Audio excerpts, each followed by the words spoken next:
Sementara jelang sidang putusan sengketa Pilpres, masih ada sejumlah pihak yang menyampaikan amicus curiae, namun hanya 14 yang akan didalami hakim.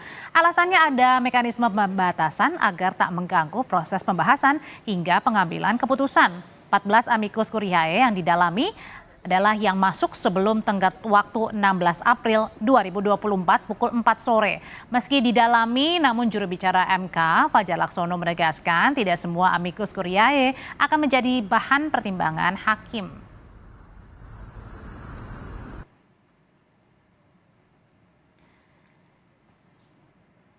MK akan membacakan putusan gugatan sengketa hasil Pilpres 2024 yang diajukan Anies Baswedan Muhaimin Iskandar dan Ganjar Pranowo Mahfud MD pada Senin besok 22 April 2024 yang dijadwalkan akan digelar pada pukul 9 pagi.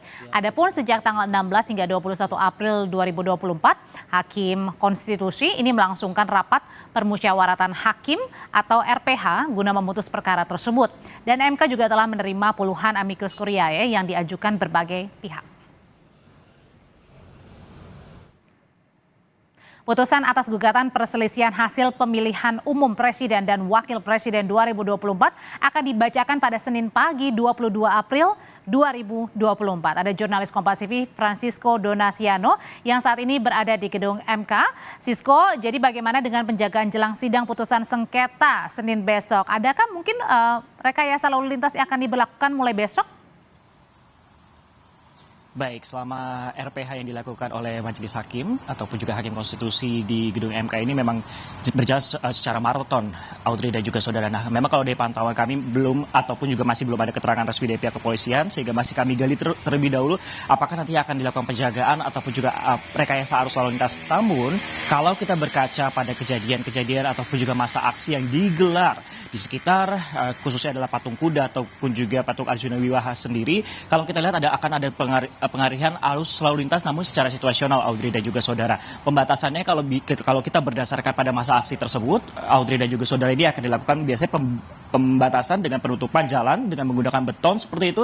Nanti juga terdapat kawat berduri untuk menghalau masa aksi ataupun juga pergerakan eskalasi masyarakat yang akan menuju ke gedung MK pada hari Senin nanti ataupun juga yang direncanakan pada pembacaan putusan pada tanggal 22 atau pada pukul 9 pagi nanti atau 9 pagi pada hari Senin. Sehingga ini masih kami gali informasinya apakah akan ada rekayasa lalu lintas ataupun juga tidak. Apabila memang akan ada rekayasa lalu lintas, berarti untuk Jalan Medan Merdeka Barat ataupun juga di sepanjang jalan yang berada di depan Mahkamah Konstitusi ini bisa jadi atau secara situasional akan dilakukan pengalihan arus lalu lintas untuk mencegah ataupun juga menghindari, meminimalisir aksi-aksi ataupun juga masa aksi untuk bergerak ke arah Mahkamah Konstitusi.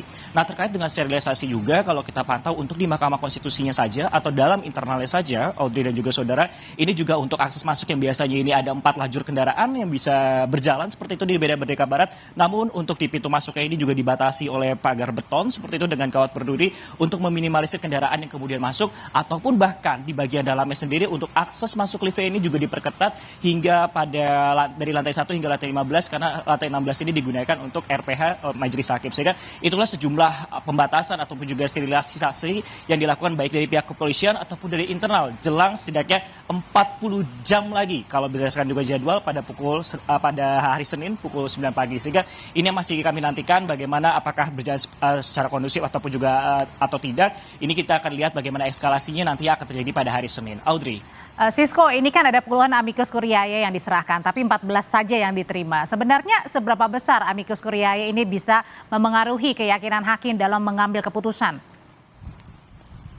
Ya, ini juga cukup menarik sebenarnya, Audrey dan juga saudara, terkait dengan amicus curiae ataupun juga surat dari sahabat pengadilan. Total setidaknya yang sudah diterima itu hampir mencapai 50 untuk surat dari sahabat pengadilan. Namun kalau berdasarkan keterangan dari juru bicara MK yaitu Fajar Laksono, hanya setidaknya 14 saja kemudian yang akan dibawa dalam rapat permusyawaratan hakim untuk ditelaah lebih lanjut. Nah, apakah ini akan mempengaruhi secara utuh ataupun juga nantinya akan dibacakan pada sidang putusan seperti itu, ini tidak dijelaskan oleh jubir MK. Fajar Laksono ini tidak akan dibacakan dalam sidang putusan, namun bisa jadi bahan pertimbangan. Ini kembali lagi semuanya menjadi otoritas dari Hakim MK. Adapun dari 14 ini kami akan bacakan 2 saja kemudian yang akan menjadi bahan pertimbangan, yaitu mulai dari surat amicus curiae dari Megawati Soekarno Putri dan juga Hasto Kristianto, dan juga dari mantan pimpinan KPK itu Bushro Mukodas dan juga Saud Sitomorang dan juga teman-temannya. Inilah kemudian 14 kemudian yang kemudian yang dijelaskan ataupun juga yang dijelaskan Fajar Laksono ataupun juru bicara MK yang akan dibacakan seperti itu. Nah, ini juga cukup menarik, apakah yang juga cukup menarik sebenarnya Audrey dan juga saudara, mengingat untuk sidang MK sendiri ini yang akan berjalan ini dengan 8 hakim MK seperti itu, apakah nanti akan deadlock ataupun juga putusannya ini ketika menuju voting ini akan sama seperti itu, dijelaskan juga oleh juru bicara Fajar Laksono melalui pasal 45 Mahkamah Konstitusi bahwa nantinya akan dikedepankan dulu dalam RPH ini adalah musyawarah untuk mufakat terlebih dahulu. Ini akan bisa berjalan ataupun juga deadlock seperti itu akan bisa berjalan setidaknya 2 kali. Apabila tidak mencapai musyawarah mufakat, maka voting yang akan dikedepankan. Apabila kemudian voting ini mengingat juga jumlah dari hakim konstitusi ini berjumlah 8, ini akan kemudian akan dijelaskan juga nantinya untuk akan juga dibawa ataupun juga nanti ya untuk Ketua MK ini akan mengambil keputusan yang akan dibacakan pada tanggal 22 nanti. Audrey. Ya, dari Gedung Mahkamah Konstitusi, jurnalis Kompas TV Francisco Donasiano melaporkan.